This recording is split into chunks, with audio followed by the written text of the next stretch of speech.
Here's my last subject. It comes in two parts. First is the negative part. And I got just a couple of tips for you on negative. There wouldn't be positive without negative. It's part of the life scenario. Ancient script says it best. There's a time to laugh. And once you've learned to laugh, just keep on laughing. No. Just get another positive book. No. There's a time to laugh, what? And a time to cry. And you've got to become so sophisticated and so well educated that you don't laugh when it's time to cry. And you've also got to learn to cry well. How are you going to identify with some people if you don't cry with them? It's very important. The negative side is very important. Negative thinking. I teach kids, and you'll find it on those cassettes, the ant philosophy.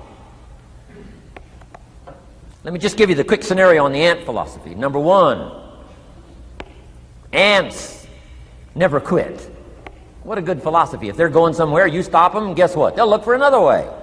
How long will they look? Till they find it, or till they die. What a great philosophy. But here's number two. I can't give them all to you, but here's number two. Ants think winter all summer.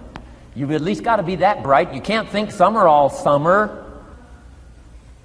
You got to do some winter thinking in the summer. You say, well, the sky is blue, the clouds are fleecy. You can't be faked out by that.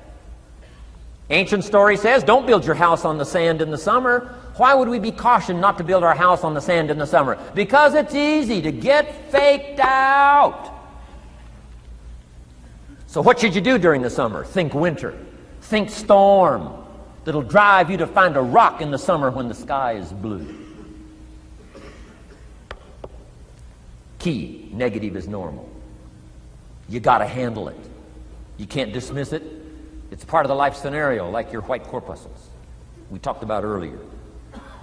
So don't ignore it. Let it be part of the scenario. Here's the key. Learn to master it. Negative is not to be ignored. It's to be mastered. It makes us better than we are to wrestle with it.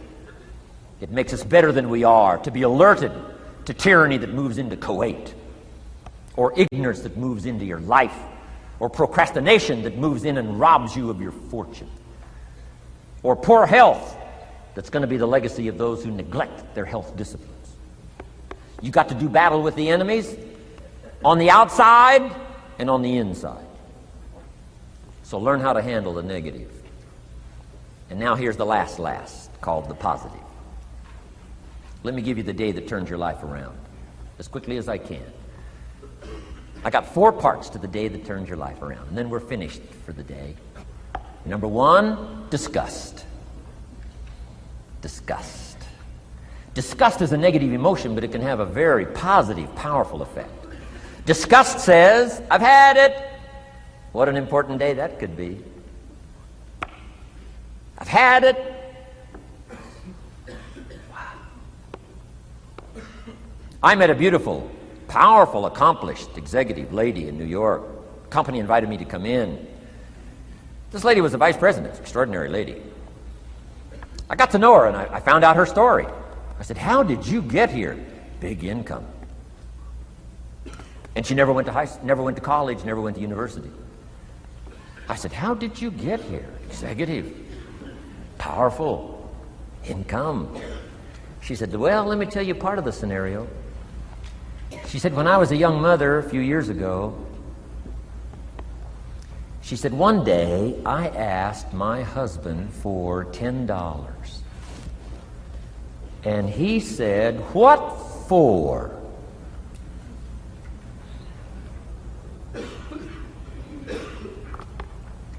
She said, before that day was over, I decided I would never, ever ask again.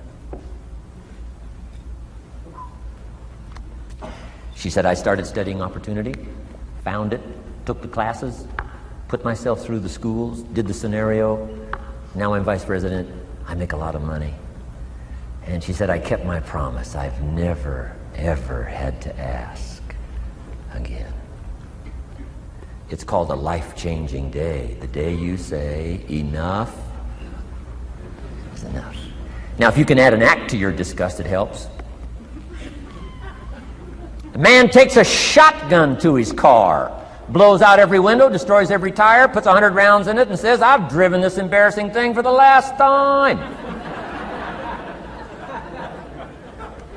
And then he saves it. He saves it. And later when somebody says, how did you become rich and powerful? He says, let me show you this car. One day I'd had it up to here, I blew it to smithereens. Enough is enough. Powerful. Here's the last three. Next is decision. Decision making is a life-changing day. If you went home today and in the next few days cleaned up a list of decisions, it could furnish enough inspiration for the next 5 years, 10 years. What an inspiring day, the day you can bring yourself to decide.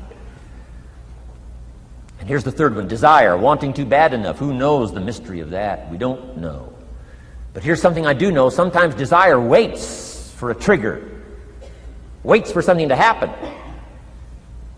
Who knows what the happening may be? A song, the lyrics, a movie, the dialogue, a seminar, a sermon, a book, an experience, confrontation with an enemy, a conversation with a friend who finally levels with you.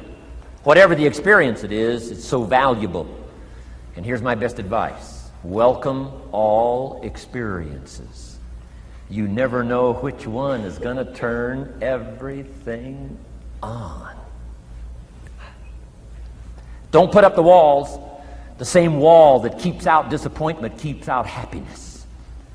Take down the walls. Go for the experience. Let it teach you. And here's the last one. Resolve.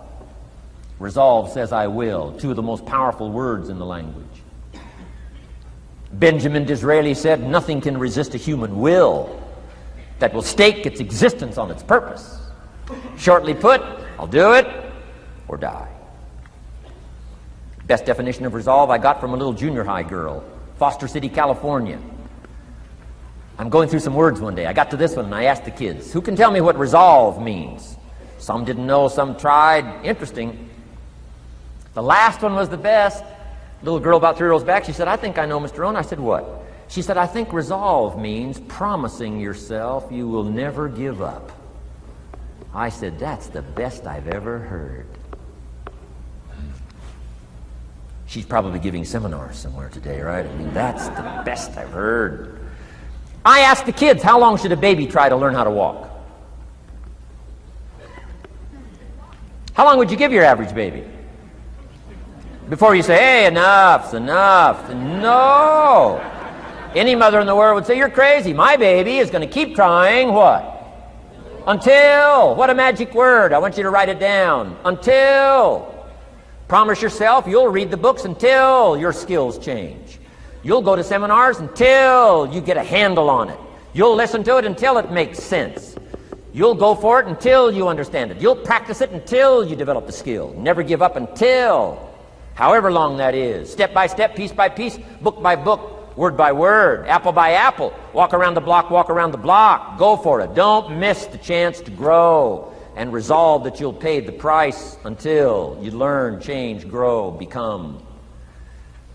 And then you'll discover some of life's best treasures when you pay that price.